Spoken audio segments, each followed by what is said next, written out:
નમસ્કાર દર્શક મિત્રો, ફોકલ પોઈન્ટ બાય અજય ઉમટમાં ફરી એકવાર આપ સૌનું સ્વાગત છે. અમેરિકી રાષ્ટ્રપ્રમુખ ડોનાલ્ડ ટ્રમ્પે સમગ્ર વિશ્વમાં જાણે એક પ્રકારનો ટ્રેડ વોર છેડી દીધું હોય તેમ દુનિયાના 100થી વધુ દેશો પર કમસે કમ 10% એક બેઝ પ્રાઇસ લગાડી છે અને ભારતથી માંડીને ચીન અને દુનિયાભરના 100થી વધુ દેશો પર એમને કહેવાતી ડિસ્કાઉન્ટેડ ટેરિફ લગાડી છે. પરંતુ દુનિયાભરના શેર બજારોમાં ભયંકર હાહાકાર મચી ગયો છે. ડોનાલ્ડ ટ્રમ્પે અગાઉ જાહેર કર્યું હતું કે 2 એપ્રિલે અમેરિકાનો લિબરેશન ડે હશે. ડોનાલ્ડ ટ્રમ્પની દલીલ એવી છે કે અમેરિકા જે છે એ સૌથી ઓછી ટેરિફ નાખતો દેશ છે અને દુનિયાના બીજા બધા દેશો વર્ષોથી બલકે સદીઓથી અમેરિકાને લૂંટી રહ્યા છે અને એટલા જ માટે ડોનાલ્ડ ટ્રમ્પ જે છે એ અમેરિકામાં હવે રેસિપ્રોકલ ટેરિફના નામે ટેરિફ જે છે વધારી રહ્યા છે. પરંતુ ડોનાલ્ડ ટ્રમ્પના આ પગલાંને કારણે સમગ્ર વિશ્વમાં મંદી નહીં મહામંદી આવે એવી વાત હવે ચાલી રહી છે. દુનિયાભરના શેર બજારમાં હાહાકાર મચી ગયો છે. આ કટોકટીમાંથી ભારત બચી શકશે? પેટનો બળ્યો છે ને એ આખું ગામ બાળે, એમ ડોનાલ્ડ ટ્રમ્પ ખરેખર માય અમેરિકા ગ્રેટ અમેરિકા કરવા ગયા પણ ખરેખર કરવા ગયા કંસાર અને થઈ ગઈ થૂલી એના જેવો ઘાટ થયો છે. હવે મને નવાઈ એ વાતની લાગે છે કે જે Donald Trump my America great America કરવાની વાત કરે છે તો એમને જે આ રેસિપ્રોકલ ટેરિફ નાખ્યા એનાથી સૌથી વધુ નુકસાન તો અમેરિકાને થવા જઈ રહ્યું છે. અમેરિકાના શેર બજારો પણ આજે પછી ડાઉ જોન્સ હોય કે નાસ્ડેક હોય કે સ્ટેન્ડર્ડ એન્ડ પુઅર 200 હોય એ બધા જ આજે ડાઉન થઈ ગયા છે. અને એટલું જ નહીં, એને જે દુનિયાના બીજા દેશો પર ટેરિફ નાખી છે, સૌથી વધારે ચીન પર નાખી છે. દાખલા તરીકે ચીન પર પહેલાં 20% ટેરિફ તો એને માર્ચ મહિનામાં નાખી જ હતી.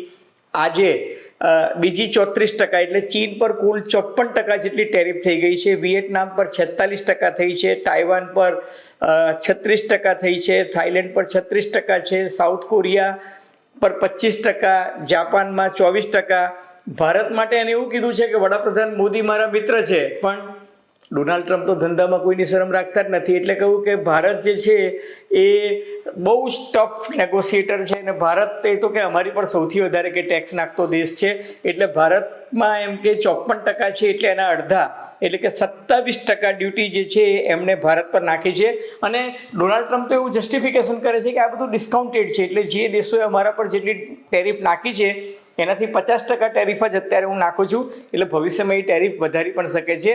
અને આ તમામ જે ડોનાલ્ડ ટ્રમ્પના જે કારનામા છે એની ભારત પર શું અસર થશે, ભારત સરકારની વ્યૂહરચના શું છે, ભારતીય શેર બજારની ઉપર એની શું અસર થઈ શકે છે, અને બીજું કે ટ્રેડ વોરના નામે જે આપત્તિ ભારતીય માર્કેટ પર ભારતીય અર્થતંત્ર પર આવી ચૂકી છે, શું એ આપત્તિને આપણે અવસરમાં બદલી શકીએ?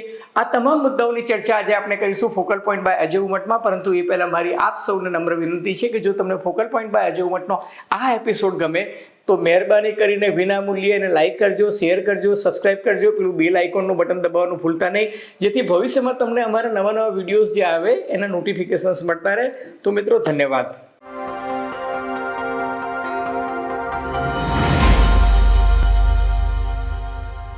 હું કહેતો હતો કે દુનિયાભરમાં મહામંદી નહીં મહામંદી આવી શકે છે. એનો સૌથી મોટો પુરાવો શું છે ખબર છે? દુનિયાના ઇતિહાસ પર દૃષ્ટિપાત કરો તો અમેરિકાએ 1828માં પહેલી વખત દુનિયાના તમામ દેશો પર ટેરિફ નાખ્યા હતા. અને એ ટેરિફ નાખ્યા એના કારણે શું થયું ખબર છે? અમેરિકામાં ભયંકર ડિપ્રેશન આવ્યું અને અમેરિકાની ઇકોનોમી એકદમ ડાઉન જતી રહી. ડિમાન્ડ જે છે એ સાવ ઘટી ગઈ અને સપ્લાય જે છે એ ભયંકર થઈ ગયો. અમેરિકી ડોલર, અમેરિકાનું ઇન્ફ્લેશન, અમેરિકામાં મોંઘવારીએ માજા મૂકી. એ જ ભૂલ અમેરિકાએ 1930માં કરી અને 1930માં અમેરિકાએ દુનિયાના તમામ દેશો પર ટેરિફ નાખ્યા હતા આ જ ડોનાલ્ડ ટ્રમ્પની સ્ટાઇલથી. અને થયું શું ખબર છે? ધ ગ્રેટ ડિપ્રેશન, કે જેને આજે પણ લોકો, દુનિયાભરના લોકો એક ઐતિહાસિક બેન્ચમાર્ક તરીકે ધ ગ્રેટ ડિપ્રેશન તરીકે યાદ રાખે છે. એ વિશ્વની સૌથી મોટામાં મોટી મહામંદી. અને કહે છે ને કે ઇતિહાસનું જ્યારે પુનરાવર્તન થાય ને ત્યારે અત્યંત વરવા સ્વરૂપે થાય છે. ડોનાલ્ડ ટ્રમ્પ કદાચ એ ઇતિહાસનું પુનરાવર્તન કરવા જઈ રહ્યા હોય એવું તો લાગે જ છે, પણ સૌથી મોટી ટ્રેજેડી એ છે કે આ રાષ્ટ્રપ્રમુખ જે છે એ પોતાના પગ પર પણ કુહાડો મારી રહ્યા છે, કારણ કે એમણે જે આ પગલું ભર્યું છે એનાથી સૌથી વધુ નુકસાન અમેરિકાને પણ થવાનું છે. દાખલા તરીકે અમેરિકામાં આયાતી માલ પર તમે ટેરિફ વધારી રહ્યા છો, પણ એક વસ્તુ યાદ રાખવી જોઈએ કે ટેરિફ જે વધારે છે એ કોઈ દેશ પર નથી વધતી, નથી ભારત પર વધવાની, નથી જાપાન પર, નથી ચીન પર, ન અમેરિકા પર. અલ્ટિમેટલી એટલે અંતતોગત્વા આખરે તો તમામ ભાર કન્યાની કેડે આવે તેમ ગ્રાહકે જ સહન કરવાનું છે. દાખલા તરીકે ભારતીય ટેક્સટાઇલ એપેરલ છે એ 100 રૂપિયાના એપેરલ પર અમેરિકા 26% ટેરિફ નાખી દે તો 100 રૂપિયાનો માલ અમેરિકામાં 126 રૂપિયામાં કમસે કમ વેચાય. તો આ 26 રૂપિયા જે ટેરિફ નાખ્યા એ ટેરિફ કે અમેરિકાની સરકાર નથી ચૂકવવાની, એ ટેરિફ તો જે તે કંપની એ ચૂકવવા પડશે, અને કંપની જે છે એ ગ્રાહક પાસેથી 126ના 140 પણ લઈ શકે, 150 પણ લે, જેવી જેની ગરજ. કહેવાનું તાત્પર્ય એ છે કે અમેરિકામાં મોંઘવારી વધશે, અમેરિકામાં જેટલો પણ આયાત માલ જે છે એમાં ટેરિફ વધશે. હવે ટ્રમ્પની દાનત એવી છે કે હું ટેરિફ વધારી અને ટેક્સ અમેરિકી પ્રજા પર ઘટાડીશ, પણ ભાઈ રાતોરાત આ શક્ય નથી. Rome was not built in a day. આ રાતોરાત કોઈ જાદુઈ કરિશ્મા નથી કે અલાઉદ્દીનનો ચિરાગ એના હાથમાં આવી ગયો નથી કે રાતોરાત જે છે એ ડોનાલ્ડ ટ્રમ્પ અમેરિકાની આવક વધારી દેશે ને પ્રજાના ટેક્સ જે છે એ ઘટાડી દેશે. અને એટલે જ તમે જુઓ કે ડોનાલ્ડ ટ્રમ્પે જે નિર્ણય લીધો એને અમેરિકાનું સુપ્રસિદ્ધ બલકે સૌથી પ્રતિષ્ઠિત ન્યૂઝપેપર જે છે ન્યૂયોર્ક ટાઈમ્સ એને કહ્યું છે કે it would be A disaster. આ ડિઝાસ્ટર છે. અને દુનિયાભરના ઇકોનોમિક્સ જે છે એના ઇકોનોમિક્સના જે એક્સપર્ટ છે એ બધા જ આ પગલાંને વખોડી રહ્યા છે. અને જો અમેરિકાના હિતમાં જ આ નિર્ણય હોય તો અમેરિકાના શેર બજારમાં શા માટે ગભરાટ છે?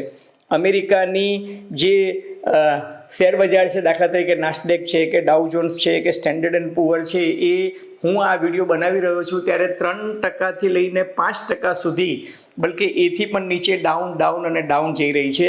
અમેરિકાની જે મેગ્નિફિસન્ટ ટોપ 7 કંપનીઝ ગણાય છે, ટેક કંપનીઝ ગણાય છે, દાખલા તરીકે એપલ છે કે એમેઝોન છે કે ઇવન ટેસ્લા, એ 3%થી 9% જેટલી ડાઉન થઈ ગઈ છે. અમેરિકાનું મેન્યુફેક્ચરિંગ સેક્ટર છે એના શેર પણ ડાઉન ગયા છે. જેમ્સ અને જ્વેલરીના શેર તો 5%થી લઈને 12% જેટલા ડાઉન ગયા છે. મેટલના શેર જે છે એ ડાઉન ગયા છે. અને અમેરિકામાં તમામ અર્થશાસ્ત્રીઓ એકી અવાજે કહી રહ્યા છે કે ડોનાલ્ડ ટ્રમ્પના આ નિર્ણયથી અમેરિકામાં મોંઘવારી વધશે, સાથોસાથ ફુગાવો વધશે. જો મોંઘવારી અને ફુગાવો આ બંને વસ્તુ વધે, સ્વાભાવિક છે, તો અમેરિકાની જે ફેડરલ બેંક જે છે એ રેટ કટ નહીં કરે એટલે ઇન્ટરેસ્ટ રેટ કટ નહીં કરે, એટલે એની અસર જે છે યુરોપના તમામ સેન્ટ્રલ બેંક જે છે, બેંક ઓફ ઇંગ્લેન્ડથી માંડીને યુરોપની સેન્ટ્રલ બેંક છે એ બધામાં થશે. બોન્ડ yieldજે છે એ પણ ડાઉન જશે. અને વિશ્વની 25% ઇકોનોમી પર તો માત્ર ને માત્ર અમેરિકાનો કબજો છે. તો જો અમેરિકામાં અર્થતંત્ર નબળું પડશે, અમેરિકાનો ડોલર ઇન્ડેક્સ ડાઉન થશે, અમેરિકાનો ડોલર જો નબળો પડશે તો એની અસર જે છે એ દુનિયાભરમાં થવાની છે, કારણ કે ખુદ અમેરિકા જ 25% ઇકોનોમીમાં કોન્ટ્રીબ્યુટ કરે છે.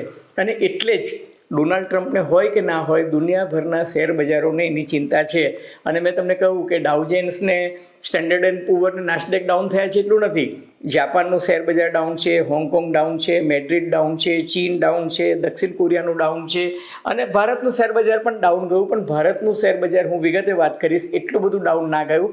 એના કારણોની ચર્ચા આપણે કરશું કે ભારતમાં પ્રમાણમાં ઓછું નુકસાન શા માટે થયું. પરંતુ એક વાત સ્પષ્ટ છે કે ડોનાલ્ડ ટ્રમ્પના નિર્ણયને કારણે દુનિયાભરની અર્થવ્યવસ્થા જે છે એ વેરનછેરન થઈ જશે, એક પ્રકારની આર્થિક તબાહી આવશે. અને બીજું કે ડોનાલ્ડ ટ્રમ્પ જે છે એ ચીન પર સૌથી વધુ ફટકો મારવા જઈ રહ્યા છે, કારણ કે 54% તમે કોઈ એક દેશ પર આ રીતના ટેરિફ નાખી દો તો ચીનના વાણિજ્ય પ્રવક્તાએ કહ્યું છે તેમ કે બદલો લેવાની ભાવનાથી ડોનાલ્ડ ટ્રમ્પે જાણે આ નિર્ણય કર્યો હોય ચીન પરત્વે એવું એમને લાગી રહ્યું છે. ને ચીને એવું કહ્યું છે કે અમે આનો યોગ્ય જવાબ આપીશું અને અમેરિકાને વિનંતી પણ કરીએ છીએ કે મહેરબાની કરીને આ પ્રકારની ટ્રેડ વોર ના કરો. હવે આ અમેરિકાનો વિરોધ કે ટ્રમ્પની નીતિનો વિરોધ માત્ર ચીને કર્યો છે એવું નથી. યુરોપિયન યુનિયન જે છે એના અધ્યક્ષ ઉર્સુલા વોન એ મહિલાએ પણ ડોનાલ્ડ ટ્રમ્પની નીતિનો વિરોધ કરતાં કહ્યું છે કે ડોનાલ્ડ ટ્રમ્પને ખબર નથી કે વૈશ્વિક અર્થવ્યવસ્થા જે છે એ ખોરવાઈ જશે, એને ભારે નુકસાન થશે અને આ જે નિર્ણય છે ને એના કારણે સમગ્ર વિશ્વમાં એક પ્રકારની અનિશ્ચિતતાનો માહોલ થશે. હવે ઇટાલીના વડાપ્રધાન જોર્જિયા મેલોની છે એણે પણ કહ્યું છે કે ડોનાલ્ડ ટ્રમ્પનું આ પગલું જે છે એ ખરેખર ચિંતાજનક છે અને એ પણ આ ટેરિફ જે લાદી દીધા છે ઇટાલી પર એને ટાળવા માટે સંપૂર્ણ પ્રયાસ કરશે, કારણ કે યુરોપિયન યુનિયનના તમામ દેશો પર 20% છે, એટલે ઇટાલી પર પણ 20% છે. ઓસ્ટ્રેલિયાના વડાપ્રધાને તો ત્યાં સુધી કીધું છે કે એક તરફ અમેરિકા અમારી સાથે ભાગીદારીની વાતો કરે છે અને કોઈ મિત્ર આવી રીતના એમ કે અમારી પર ટેરિફ નાખે એ વાત અમને મંજૂર નથી. તો બ્રિટનના વડાપ્રધાને એવું કહ્યું કે અમેરિકાએ પોતાનું હિત જાળવવા માટે અમારી પર 10% ટેરિફ નાખ્યા છે, તો હવે અમે પણ અમારું હિત જાળવવા માટે શું કરવું એ આજે રાત્રે નક્કી કરશું. જાપાને તો કહ્યું છે કે આ ખેદજનક છે ને જાપાન તો એને વર્લ્ડ ટ્રેડ ઓર્ગેનાઇઝેશનમાં જઈને ચેલેન્જ કરવાની વાત કરે છે. પણ થાઈલેન્ડ હોય કે ફિલિપાઇન્સ હોય કે વિયેટનામ હોય કે યુરોપના દેશો હોય, બધા જ આ નિર્ણયથી દુઃખી છે ને બધા એવું કહી રહ્યા છે કે ડોનાલ્ડ ટ્રમ્પ સમજતા નથી, આ નિર્ણયથી દુનિયાભરમાં મોંઘવારી માજા મૂકશે. હવે તમે એક પેરામીટર જુઓ, દાખલા તરીકે અત્યાર સુધી સોનું જે છે એ તેજી પકડીને કેટલું ઉપર જતું હતું. ભારતમાં લગભગ 93,000 સુધી સોનું જે છે સ્પર્શી ગયું હતું. આજે આ ડોનાલ્ડ ટ્રમ્પના નિર્ણયને કારણે એક તબક્કે સોનામાં $80 ગાબડું પડી ગયું હતું. અલબત્ત પછીથી સુધરીને $35 જેટલું આવી ગયું હતું. ચાંદીમાં 7% જેટલું ગાબડું પડ્યું હતું, કારણ કે ચાંદી જે છે ને એ માત્ર ઘરેણા કે આભૂષણની વસ્તુ નથી. ચાંદી જે છે એ ઇન્ડસ્ટ્રીયલ પર્પઝમાં પણ વપરાય છે અને એને કારણે જ ચાંદી જે છે એ પણ આજે ડાઉન ગઈ. હવે ક્રૂડ ઓઇલ જે છે, ક્રૂડ ઓઇલના ભાવ છે એમાં પણ આજે લગભગ $70 નીચે ક્રૂડ ઓઇલના ભાવ જતા રહ્યા અને ફ્યુચરમાં પણ એમાં નેગેટિવ ગ્રોથ જ દર્શાવે છે. એક બીજું રીઝન એ પણ છે કે ઓપેક કન્ટ્રીઝ જે છે, ઓઇલ પ્રોડ્યુસિંગ કન્ટ્રીઝ, એ લોકો પોતાનું ઉત્પાદન જે છે એ વધારવાની વાત કરે છે. તો બીજી બાજુ અમેરિકાનું અત્યારે ક્રૂડ ઓઇલનું ઉત્પાદન જે છે એ મહત્તમ સ્તરે છે, કારણ કે ડ્રીલ બેબી ડ્રીલ એ ડોનાલ્ડ ટ્રમ્પનું સૂત્ર છે. હવે તમે આ પરિપ્રેક્ષ્યમાં હું જે પેરામીટરની વાત કરતો હતો કે માપદંડની વાત કરતો હતો, તો સોનું ડાઉન, ચાંદી ડાઉન અને અમેરિકાનો ડોલર છે એ પણ આજે ડાઉન ગયો છે. યુરો, યેન અને પાઉન્ડની સરખામણીમાં આજે ભારતીય રૂપિયો આટલી બધી વૈશ્વિક માઠી બેઠી હોય ત્યારે પહેલી વખત નવેમ્બર પછી ભારતીય રૂપિયો આજે 22 પૈસા સુધર્યો. અને 22 પૈસા સુધર્યો એટલું જ નહીં, તમે જુઓ કે ભારતીય રૂપિયો તો સુધર્યો પણ અમેરિકાનું જે બિટકોઇન છે ને આજે $5,000 એમાં ગાબડું પડી ગયું. અને જે હું કહેતો હતો કે ભારતીય શેર બજાર છે એમાં પણ આજે નકારાત્મક અસર તો જોવા મળી, પણ ધારતા તો એટલી ના જોવા મળી, કારણ કે ભારતીય શેર બજાર માત્ર 300 પોઈન્ટ ઘટ્યું. એનો અર્થ એ કે વૈશ્વિક જે માહોલ છે એની અસર ભારતીય શેર બજારમાં ઓછી જોવા મળી. એનું કારણ એ પણ છે કે કાળા ડિબાંગ વાદળા જે આ ડોનાલ્ડ ટ્રમ્પને કારણે છવાઈ રહ્યા છે એમાં એક સોનેરી અથવા તો રૂપેરી કોર એવી છે કે ડોનાલ્ડ ટ્રમ્પે ભારતીય ફાર્માસ્યુટિકલ ઇન્ડસ્ટ્રી, સેમિકન્ડક્ટર અને રેર અર્થ મેટલ જે છે એને બક્ષી દીધા છે. એનું કારણ એ છે કે ભારતની જે જેનરિક મેડિસિન જે છે એની ડિમાન્ડ અત્યારે અમેરિકામાં ભયંકર છે. અને એટલે જ તમે જોયું હોય કે રેનબક્સી છે કે ડૉક્ટર રેડ્ડી છે કે ઝાયડસ કેડિલા છે અથવા તો સન ફાર્માસ્યુટિકલ્સ છે, એ બધાના શેર જે છે આજે ખાસા ઉપર જતા રહ્યા હતા. હવે જે પહેલાં 18 કલાકમાં જે આકલન વિશ્વના તમામ અર્થશાસ્ત્રીઓ આપી રહ્યા છે, ભારત સહિત સમગ્ર વિશ્વમાં ડોનાલ્ડ ટ્રમ્પના આ પગલાંને કારણે શું અસર થશે, તો ભારતનું જીડીપી કમસે કમ 0.5%, એટલે કે ભારતના જીડીપી પર 0.5% જેટલી અસર થશે. દાખલા તરીકે અત્યારનું પ્રોજેક્શન છે કે ભારતીય જીડીપી આવનારા વર્ષમાં 6.5% જેટલો વધશે, તો શક્ય છે કે 6% જેટલો વધશે. વૈશ્વિક દ્રષ્ટિએ જોવા જઈએ તો વૈશ્વિક જીડીપી પર 1% જેટલું નુકસાન થશે. હવે ભારતના સંદર્ભમાં ભારતને અસર ઓછી થવાના જે કારણો છે, અત્યારે ભારતની ઇકોનોમી ધીરે ધીરે ફરી પાછી વેગ પકડી રહી છે. તમે જોયું હશે કે 2 દિવસ પહેલાં જ જીએસટીની આવક જે છે 1.96 લાખ કરોડને ટચ કરી ગઈ છે. કોર્પોરેટ અર્નિંગ પણ જે છે અત્યાર સુધી સિંગલ ડિજિટમાં ચાલતા હતા, પણ આવનારા ક્વાર્ટરમાં કોર્પોરેટ અર્નિંગ જે છે એ સુધરી શકે એવી સંભાવનાઓ વર્તાઈ રહી છે. હવે ભારતનો એક્શન પ્લાન શું છે સૌથી મહત્ત્વની વસ્તુ એ છે કે ભારત સરકારે દાખલા તરીકે કેનેડા છે કે મેક્સિકો છે કે ચીન છે કે જેને સામે ટેરિફ નાખીને અમેરિકાને પડકાર્યું છે, એની જગ્યાએ ભારતે એવું કહ્યું છે કે ભાઈ અમે સંઘર્ષ કે ઘર્ષણની જગ્યાએ સંવાદનો માર્ગ અપનાવવા માંગીએ છીએ. અને એટલે જ ભારતે શું કીધું છે કે ભાઈ ભારત એવું કહે છે કે અમે ટ્રેડ બેલેન્સ કરી અને આ કટોકટીને નિવારવા માંગીએ છીએ. એટલે ભારત સરકારે શું કર્યું કે ગઈકાલ રાતથી જ, બલકે સવારના 3 વાગ્યાથી નીતિ આયોગમાં એક કંટ્રોલ રૂમ બન્યો છે. એ કંટ્રોલ રૂમમાં નીતિ આયોગના તજજ્ઞો ઉપરાંત કોમર્સ એટલે કે વાણિજ્ય ડિપાર્ટમેન્ટ, ફાઇનાન્સ એટલે કે નાના ડિપાર્ટમેન્ટ, ઇન્ડસ્ટ્રીઝ અને મિનિસ્ટ્રી ઓફ એક્સટર્નલ અફેર્સ એટલે કે વિદેશ મંત્રાલય, આ 5 ડિપાર્ટમેન્ટના એક્સપર્ટ્સ બેસી અને નિકાસકારો સાથે મંત્રણા કરી રહ્યા છે. દાખલા તરીકે ટેક્સટાઇલ પર કેટલી અસર થશે, કે ઓટો સેગમેન્ટમાં કેટલી અસર થશે, જેમ્સ અને જ્વેલરીમાં કેટલી અસર થશે, લેધર ઇન્ડસ્ટ્રીમાં કેટલી થશે, ફૂટવેરમાં કેટલી થશે, ટોયઝમાં કેટલી થશે, અને આ બધાનું આકલન કરી અને અમેરિકા સાથે મંત્રણા કરવાનો એક પ્રસ્તાવ જે છે તૈયાર થઈ રહ્યો છે. કારણ કે ડોનાલ્ડ ટ્રમ્પે પોતાની સ્પીચમાં એક વાત કરી છે કે એમણે જે આ ટેરિફ નાખ્યા છે ને એની સામે અપીલ કરવાની જોગવાઈ છે. એક્શન 4 તરીકે અપીલ કરવાની જોગવાઈ છે. અને એ અપીલમાં તમે કહી શકો કે અમે ટ્રેડ બેલેન્સ કરવા ધારીએ છીએ. દાખલા તરીકે ભારત એવું કહે કે અમે સંરક્ષણની મોટી એક ડીલ તમારી સાથે કરશું, અથવા તો ભારત એવું કહે કે અમે ક્રૂડ ઓઇલ તમારી પાસેથી જ ખરીદશું, રશિયા પાસેથી નહીં ખરીદીએ, અથવા એવી કોઈ હૈયાધરણ આપે, અથવા તો ટ્રેડ બેલેન્સ, અત્યારે જે ટ્રેડ ડેફિસિટ, ટ્રેડ સરપ્લસ છે, ટૂંકમાં ભારતની નિકાસ વધારે છે અને આયાત ઓછી છે, એને ટ્રેડ બેલેન્સ કરવા માટે જો કોઈ મોટી ડીલ થઈ જાય તો મને એવું લાગે છે કે automobile, textile, leather, shoes, gems and jewellery, toys, footwear, આ બધી જ વસ્તુઓમાં કોક એક જેને કહી શકાય ને રેસિપ્રોકલ ટેરિફ જે છે એમાં સંતુલન જાળવવાની ભારત કોશિશ કરશે. બીજું કે આ આપત્તિમાં અવસર કઈ રીતે છે, ઘણા બધા તજજ્ઞો સાથે તમે વાત કરો તો તમને ખબર પડે છે. અને તમે આ ડોક્યુમેન્ટ પણ જોઈ શકો છો. હવે સદનસીબે અમેરિકામાં તો બધી પારદર્શકતા હોય એટલે તમને લિસ્ટ જોવા મળે છે. તો થાઈલેન્ડ, વિયેટનામ, ફિલિપાઇન્સ, બાંગ્લાદેશ, શ્રીલંકા અને પાકિસ્તાન, આ જે 6 દેશો છે એ 6 દેશોની સરખામણીમાં ભારત પર ટેરિફ જે છે એ ઓછો છે, 26% જ છે. એટલે ભારત કોની સર્કિટમાં અથવા તો કયા બ્રેકેટમાં આવે છે તો જાપાન 24%, દક્ષિણ કોરિયા 25%, અને ભારત એકચ્યુઅલી પહેલાં 26% કહ્યું હતું પણ પછીથી વિધિવત નોટિફિકેશન આવ્યું એમાં 27% છે. એટલે ભારત જે છે એ 27%. એટલે ચીન ને બાદ કરતાં તમે જુઓ તો જાપાન, સાઉથ કોરિયા અને ભારત આ એક જ બ્રેકેટમાં આવે છે. અને એટલે ભારત પાસે તક છે કે ભારત બાંગ્લાદેશ, ફિલિપાઇન્સ, વિયેટનામ, થાઈલેન્ડ આ બધા દેશો કરતાં સસ્તો આ લોકોની સરખામણીમાં, કારણ કે આ લોકો પાસે 46%, 36%, 39% જેટલી ટેરિફ છે, એની સરખામણીમાં ભારત 26% છે. તો ભારત પોતાનો માલ જે છે, ટેક્સટાઇલ છે, એપેરલ છે, જેમ્સ અને જ્વેલરી છે, એ ત્યાં આગળ નિકાસ કરી શકે છે. પણ સૌથી મોટામાં મોટું ભયસ્થાન શું છે ખબર છે? સૌથી મોટામાં મોટું ભયસ્થાન ચીન છે. કારણ કે ચીન જે છે એ હવે લડાઈ કરવા માટે કટિબદ્ધ બન્યું હોય એમ આજે એના સૂર પરથી દેખાઈ રહ્યું છે. અને ચીન પાસે તો અઢળક માલ છે.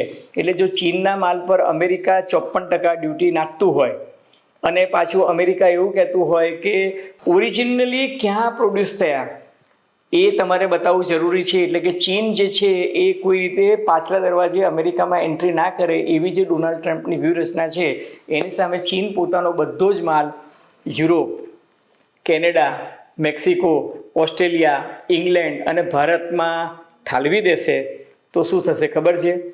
માલ જે છે એ વધી જશે. એટલે ચીનનું જે ડમ્પિંગ થશે એ ડમ્પિંગને કારણે દુનિયાભરમાં ડિમાન્ડ અને સપ્લાયનો રેશિયો જે છે એ ખોરવાઈ જશે. ડિમાન્ડ ઘટી જશે, સપ્લાય જે છે એ ભયંકર વધી જશે.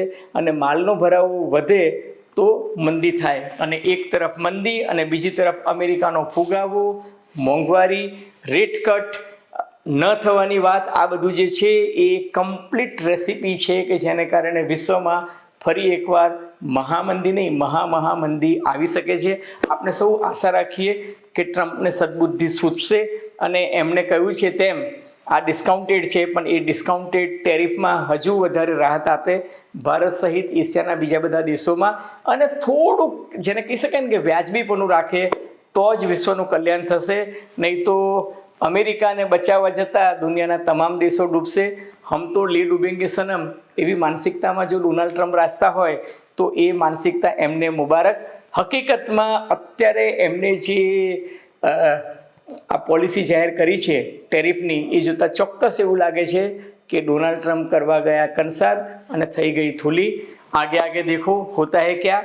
મિત્રો, તમને નવ ગુજરાત સમય અને અમદાવાદ મિરરના સથવારે જો ફોકલ પોઈન્ટ બાય અજય ઉમટનો આ એપિસોડ ગમ્યો હોય તો મહેરબાની કરીને એને લાઇક કરજો, શેર કરજો, સબસ્ક્રાઈબ કરજો. અને આપ શું માનો છો ભારતીય શેર બજાર પર, ભારતીય અર્થતંત્ર પર, વૈશ્વિક માહોલમાં આની શું અસર પડશે? તમારી ટિપ્પણી અને અવલોકનો અમને ગમશે. ધન્યવાદ, ખૂબ ખૂબ આભાર.